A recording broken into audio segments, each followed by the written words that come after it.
John Lusk here of Lusk Archery Adventures. Series testing, successful hunting. Well, it's getting close to the end of 2021, and I've just got a few more broadhead tests to do before I wrap it up and start looking ahead to 2022. But today, I'm going to be testing another head, a new head by Kayuga out of Australia. Man, I love their Gen 2 pilot cut, okay? It's kind of hard to remember that, but it's a Generation 2 pilot cut. That's been one of my favorite fixed blade heads that I've used, and I tried it out on a deer this year, and it did really well. It took a nice 151-inch deer here close to my house in Iowa, and the broadheads performed flawlessly. But today I'm going to be testing their new head that's called the ZOT, okay? Z-O-T, ZOT. And it's a really cool head. They just came out with it recently. And I'm going to zoom on in here, show you some of the design features, specifications, materials, construction, geometry, stuff like that. And then we're going to put it to the test. And for these tests, I'm using my Bowtech SR6 set at 72 pounds. And I'm using a Bishop FOC King Arrows for most of the tests, but then for the really hard impact shots, I use the Bishop FAD Eliminators because these things take a licking, man. Let me tell you, these are impressive arrows. But anyway, let's check out this new ZOT by Kayuga. Okay, here's a good look at the ZOT. Now this is the 125 grain version, which is solid. They also make a 100 grain version that's vented. So here I'll show you, if I can put it up here, the 100 grain version, it's vented. And I'm not going to be testing that in this test today. It's really similar, although it's vented.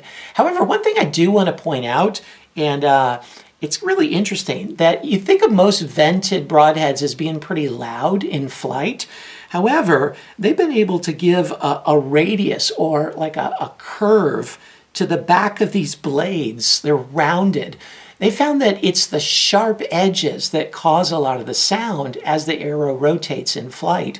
But if they curve the edges, it's much quieter. So they claim this is going to be, even though it's vented, it's going to be fairly quiet in flight. But this is the 125 grain version. It's solid. They also make a 150 grain version.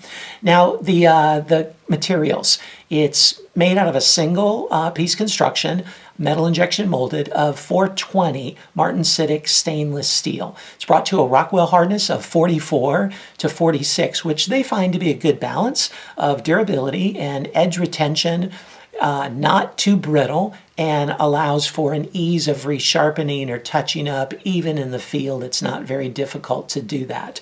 Now, the dimensions, it's got a cutting diameter of just over an inch. It's 1 1/64 inches of cut like that. The blades are pretty thick. They're 0.0625 inches thick. The overall length is just under 1.5 inches. So they've designed all this just to maximize flight and penetration. You'll notice that the edges are double bevel sharpened on all sides, including the back. And that just makes it easier to pull out of a target, or if it's lodged in an animal and as the animal's moving, it's cutting tissue while it's moving, or if the arrow is being forced out of an animal, which happens sometimes after a shot, it's gonna cut tissue while it does that. Now you'll also notice that it has this tento tip to give it just extra durability to prevent rollover at the front.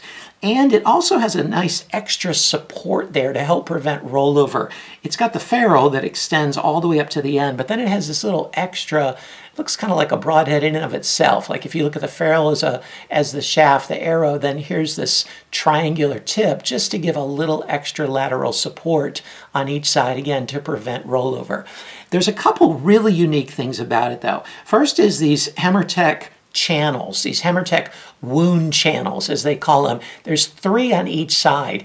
And what that does is that just allows a place for blood to escape immediately upon penetration. So the broadhead punches through, and as it's punching through, there's this channel that allows for bloodletting to take place so that even upon impact, you can begin to find the blood and and that'll aid in an easier recovery, hopefully. So it has that on both sides, and you notice those wound channels go all the way, or those channels go all the way back through the back edge of the blades themselves. So that's a pretty cool little extra touch. Then the real unique thing about the ZOT is what they call this drive force technology. You notice that the ferrule is scooped, okay? So it's a double bevel head. It's not a single bevel head, but this scoop kind of serves like a single bevel in that it forces a rotation as it penetrates. So every arrow in flight, because of the vanes or the feathers, it's going to be rotating in flight. Well, this will continue to rotate as it penetrates because of the force on this little scoop, this drive force technology ferrule. It's going to continue that rotation for right fletching. Okay, so if you have a right helical fletching and if your arrow is rotating to the right in flight, then it will continue to rotate because of that extra scoop in the ferrule there. So they say that's the way you can get the advantages of a single bevel in that rotation, but also the advantages of a double bevel sharpness and double bevel durability. Sometimes with single bevels, there's such a pressure on that one edge of the bevel as it rotates that there can be edge chatter. But a double bevel, you don't typically have that problem. So in this case, they say you're getting the advantages of both of those. Let's check out this ZOT and see how it performs.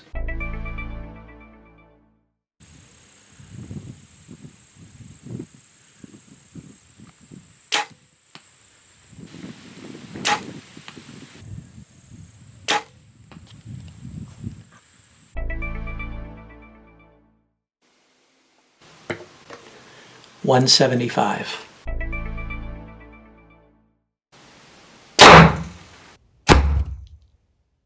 It penetrated 7.5 inches.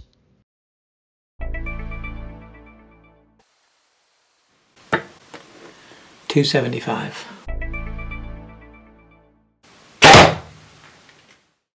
It penetrated through 59 layers.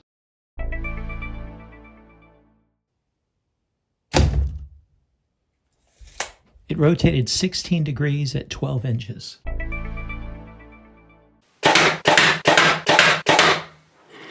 Here's the ZOT after 5 shots into the steel plate, and man, it did very well. I thought maybe at that Rockwell hardness, 44 to 46, you'd see a bit of edge chatter, but there is just none to speak of. I mean, maybe some cosmetic stuff, but only cosmetic. Spins very well. Still looks almost brand new. Here you can see the static wound channel created by the ZOT, and it's interesting because it's similar to a typical single bevel where you see an S cut. This isn't quite that pure S cut, but you can see still a bit of rotation.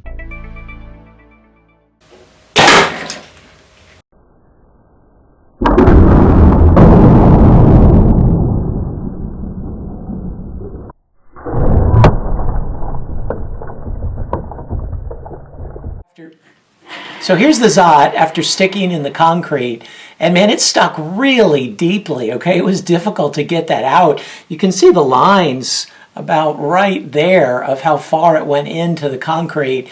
It did get a bit of a bend. You can see that slight bend there, maybe a little more than slight, but it definitely has a bend. However, it didn't break and it stuck really deeply. I was impressed. I didn't expect it to do that well. So what'd you think of the ZOT? Yeah, it's a really cool head, right? Has some really unique features to it, and yet still just has that good old school two-blade durability and penetration to it as well. So check out the score sheet and see how it did in the areas that matter to you the most. And if you're looking for a really tough two-blade, double bevel, yet still getting some rotation there, broadhead, this is definitely worth a look. Great job, Kayuga. I look forward to seeing what else you come out with in the future.